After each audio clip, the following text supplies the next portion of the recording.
Hello, ladies and gentlemen. So today we're going to solve this exercise in which we're asked to solve for n, where n is a real number. I'm going to write that right here. So the first thing I'm going to do is I'm going to use a little trick because usually third-degree equations are kind of hard to solve. And the first thing I'm going to do is add an n to the fourth power to the both sides. Thus, we're going to get something which looks like this.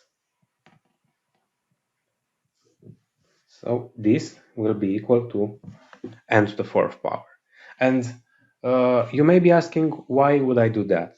But to give you an answer to that, I'm going to recall the formula for a plus b to the fourth power, which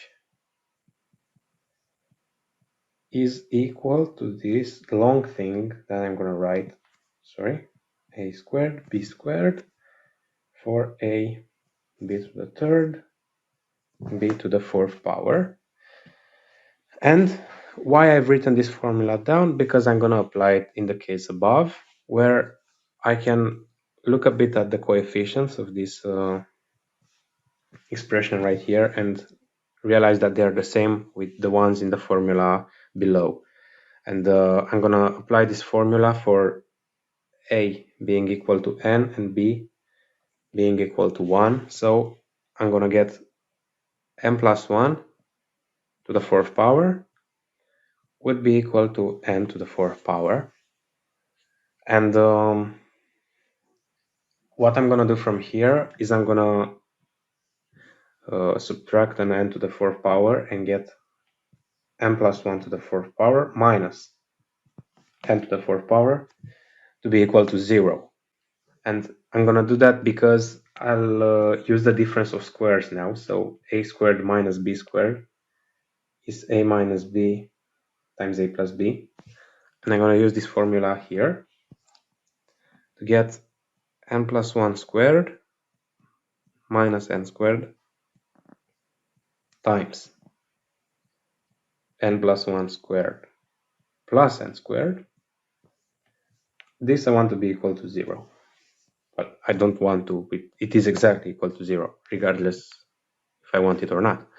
But I can observe now that this term is a strictly positive member, so it cannot be equal to 0, which would mean that only the first term can be equal to 0. So n plus 1 squared minus n squared has to be equal to 0.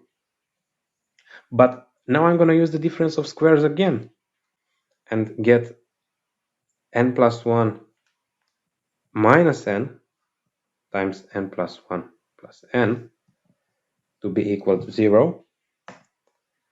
And I'm going to get a new page. So this is going to give me like these two n's will simplify, and on the other side I will get 2n plus 1, and I want all of this to be equal to 0, which would mean that 2n is equal to minus 1, and dividing both sides by 2 will give us the final result, which is n equals minus 1/2.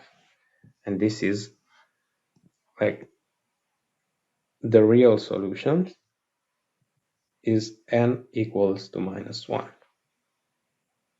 So if you enjoyed this, thanks for watching very much, and I would really much appreciate a like and subscribe. This would really help my channel grow, and I will see you on the next time. Bye.